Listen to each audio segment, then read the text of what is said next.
di Bogor. Jangan lupa tanggalnya tanggal 6. Hari ini hari Senin tanggal 6. Supaya jelas. Tadi saya ada 2024. Perkara di sini 2024 Mei tanggal 26 hari tanggal Senin. 6. Tanggal 6 hari Senin. Baiklah, Bang Egy. Yes. Belakangan ini kita disibukkan oleh politik-politik tentang pileg dan pilpres. Namun dengan kesibukan pemilu itu, seorang advokat yang disandang oleh Profesor Egy Sujana tetap menjalankan profesinya, bagaimana keinginan masyarakat yang menuntut tentang keabsahan ijazah Pak Jokowi.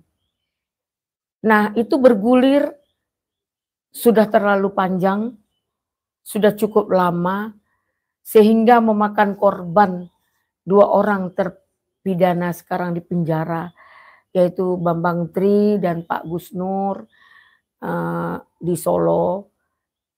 Namun rentetan itu dilanjutkan di Jakarta Pusat.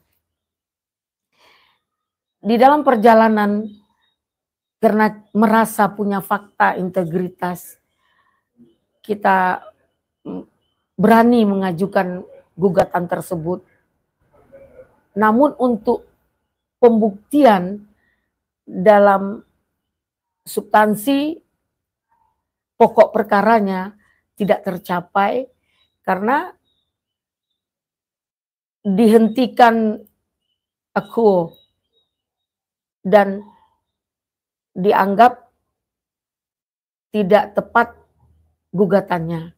Tidak diterima. Tidak diterima gugatannya. Bukan ditolak, tidak diterima. Jadi NO. Ya, NO. Jadi beda dengan ditolak. Kalau ditolak kita kalah. Ya. Kalau tidak diterima kita masih bisa gugat lagi atau banding. Jadi masih 0-0. Jadi dengan NO-nya perkara ini tentu saya melihat teman-teman kita tidak akan berhenti sampai di sini. Mungkin ada upaya hukum lain sampai kita dapat pembuktian dan untuk mencari kebenaran di dalam keadilan dalam hukum bangsa ini. Nah, untuk itu sejauh mana perkara ini sehingga dengan ditolaknya tidak diterima, bukan ditolak. Maaf, dengan tidak diterimanya pokok perkara tidak disampaikan, belum sampai pada pokok perkara sudah ditutup. Tidak diterima, ditutup. Jadi ibarat masuk halaman, baru pintunya ditutup. Iya. Jadi itu kan aneh, pengadilan apa itu? Jadi berarti pengadilan ini juga kita tahu di pengadilan Jakarta Pusat itu adalah pengadilan yang profesional. Jakarta Pusat pengadilan nomor 1. Nomor 1. Iya, di Indonesia. Begitu kualitasnya. Kok tidak melihatkan kualitasnya saat ini? Apakah karena ada intervensi atau ada hal-hal yang membuat perkara ini tidak diterima atau akuo? Ya, jadi harus diceritakan sejarahnya dulu ya, bahwa Bambang Tri pernah membuat buku Indonesia Undercover atau Jakarta Undercover, yang ya, ada jilidnya 2. Nah, jilid yang pertama itu mengurai tentang siapa jati dirinya Presiden kita Jokowi, yang berkesimpulan adanya indikasi PKI gitu. Itu di bukunya. Oh, sejauh itu ya? Yang pertama, tapi responsif pemerintah lewat kepolisian justru merampas buku itu dan mengadili Bambang Tri sehingga dihukum 3,5 tahun. Itu yang pertama. Oh. Yang pertama. Iya. Nah, kemudian selama di penjara, Bambang Tri bikin lagi buku Indonesia Jakarta Undercover kedua. Oh, Gitu nggak loh. putus asa ya. Nggak, bukuin lagi buku yang isinya menggugat tentang ijazah gitu loh. Jadi ijazah palsu ini bukan unjuk-unjuk dipersoalkan seperti saudara Otto bilang Jokowi selalu diganggu, Jokowi selalu dihina-hina. Bukan, itu dia nggak ngerti sejarah, heran sih. Lawyer kan mestinya cermat ya. Jadi harusnya dia mengerti bahwa ini satu episode ya yang kelanjutan gitu. Jadi pada waktu episode yang kedua ini, maksudnya ijazah palsu dalam bukunya episode kedua, itu di Bambang Tri khususnya Gus Nur ya, tidak percaya kepada omongan si Bambang Tri. Oleh karena itu Gus Nur nantang gitu loh. Lu kalau berani, ke Bambang Tri, lu kalau benar, jangan main-main ini presiden nih, masa presiden ijazahnya palsu. Benar katanya, kalau nggak percaya tembak kepala saya. Begitu. Kata Bambang Tri. Terus, nah, terus demi Gus Nur, apa? Kan bersumpah ya? Iya. Terus Gus Nur menginisiatif mengadakan podcast kayak begini. Oke, kalau you berani ngomong begitu, kita saksikan nanti dalam podcast juga kita mubahalah. Nah, mubahalah itu ciri dari ajaran Islam.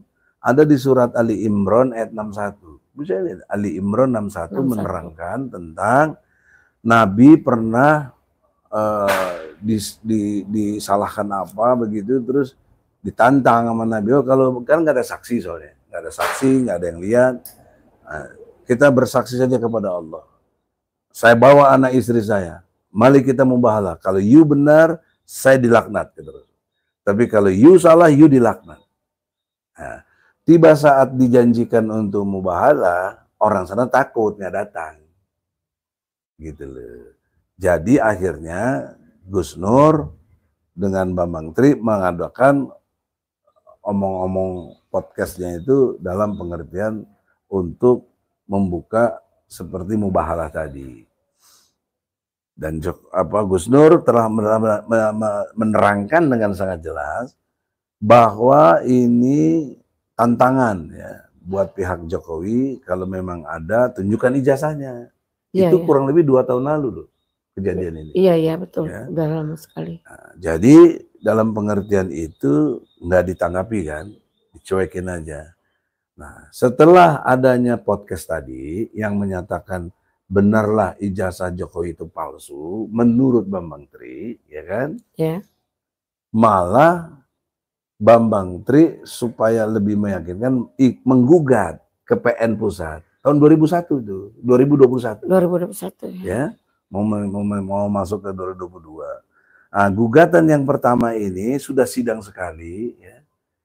Saya gugat ada 10 termasuk KPU, rektor UGM dan Menteri Keuangan, Menteri Pendidikan, ya, MPR, DPR, kita gugat semua karena ada kaitannya.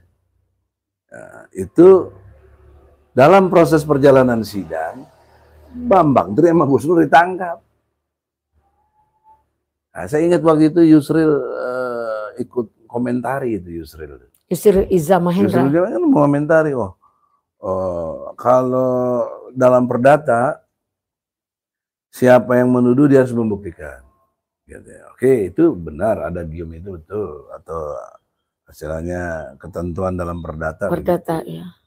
Nah, tapi dilalahnya, ketika saya mau membuktikan dengan Bambang Tri dan Gus Nur kan jadi nggak bisa. Pokok perkaranya belum masuk, baru mulai ini, tapi dia sudah ditangkap, nggak bisa dibesuk, ditaruh di penjara bawah tanah di Mabes Polri itu. Dua-duanya itu. Mau besuk aja susah, ya. Tahap-tahap awal nggak bisa dibesuk. Nah, jadi saya cabut gugatan tuh. Nah, dengan saya cabut bukan berarti saya kalah atau apa. Ini strategi attack. Nah, mengerti nggak? Strategi attack itu artinya strategi perlawanan. Karena saya nggak bisa melawan dengan yang tanpa ada orangnya. Tidak ada orangnya, tidak ada alat bukti, tidak ada kesaksian-kesaksian. Penggugat nggak hadir. Yusril juga komentar, kok yang mengawali, kok yang mengakhiri. Nggak bener lah. Pokoknya ada Kecewa lah Yusril. Kecewa, kecaman-kecaman kepada saya. Dan juga banyaklah berita-berita, kenapa dicabut dan lain sebagainya. Sudah saya hadapi aja. Untuk fokus menghadapi penangkapan Bambang Tri dan Gus Nur. Nah, ini yang orang nggak banyak tahu. Terjadi perpindahan dari nilainya perdata pindah ke pidana. Oh, jadi? Ya iya, jadi kasusnya ini justru yang memindahkan jadi pidana itu polisi, dia yang nangkap. Maka logika tadi seperti Yusril bilang, siapa yang menuduh sebenarnya nggak berlaku buat saya, berlaku buat polisi dan jaksa. Polisi dan jaksa harus membuktikan gitu loh. Ijazah Jokowi itu asli. Karena tuduhannya menurut Bambang Tri nggak asli, palsu. Jelas nggak? Bahkan tuduhannya berat, sampai tuntutannya 10 tahun. Karena melanggar pasal 14 dan 15 Undang-Undang nomor 1 tahun 46. Yang mana undang-undang itu sekarang sudah dicabut oleh MK. Berarti udah nggak relevan lagi sebenarnya. Harusnya demi hukum Gus Nur Bambang Tri dibebaskan. Itu satu poin. Poin yang kedua adalah, saya ulangi lagi, kewajiban di dalam pembuktian pidana ada pada polisi dan jaksa.